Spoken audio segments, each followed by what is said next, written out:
जैसा कि आप जानते हैं कि आज हम पृथ्वी एक हमारा अमूल्य उपहार है और इस पृथ्वी दिवस को, धरती दिवस को मनाने के लिए हम यहाँ कृत संकल्प हैं और हमें इसे पर्यावरण के द्वारा, हमारा पर्यावरण है, इसे सुरक्षित रखने के लिए हमें सतत प्रयास करना चाहिए।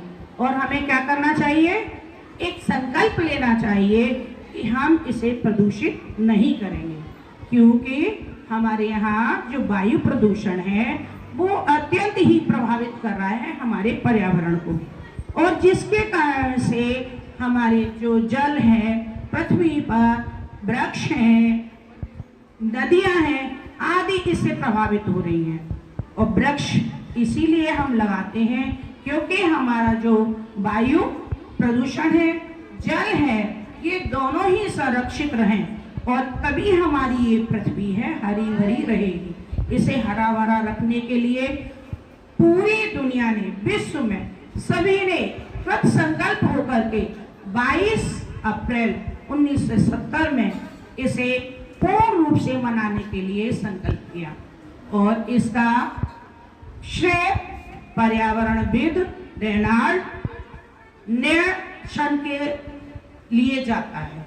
उन्होंने ही सबसे सर्वप्रथम विश्व की यात्रा की और विश्व की यात्रा करते समय उन्होंने देखा कि हमारे यहाँ वायु प्रदूषण बहुत है और आगे चल करके हमारी जो जन हैं वे सुरक्षित नहीं रहेंगे, उनके लिए बहुत ही बीमारियां हैं, बहुत सारे व्यवधान आएंगे।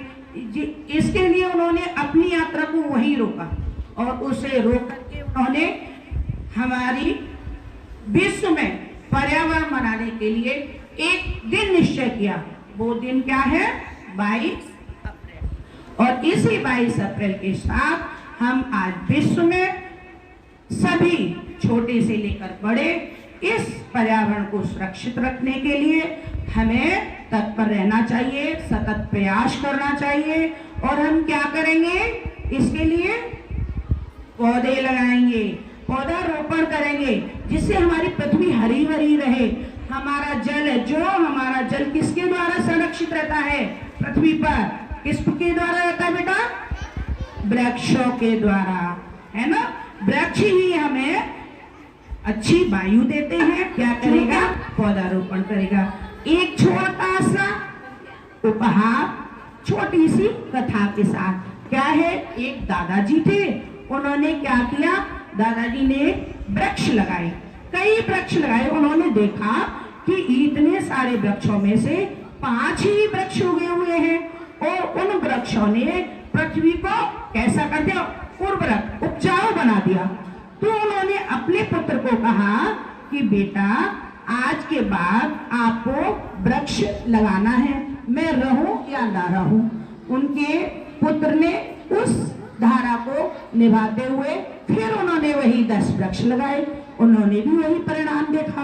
तो उन्होंने अपने पुत्र को कहा कि आप भी, चूंकि जो आने वाला समय है वह वातावरण, पूरा वायुमंडल है वो प्रदूषित हो जाएगा और हमारा सांस लेना बड़ा दुर्लभ हो जाएगा। जिसके कारण से उस बेटे को भी उस बात की याद रही। उन्होंने कहा, जब मेरी पीढ़ी इस तरह से कार्य को निभा सकती है तो मैं क्यों नहीं कर सकता। उन्होंने भी अपने वृक्षों को लगाया और आने वाली पीढ़ी, जो आप लोग, हम लोग हैं, इनको भी यह उपदेश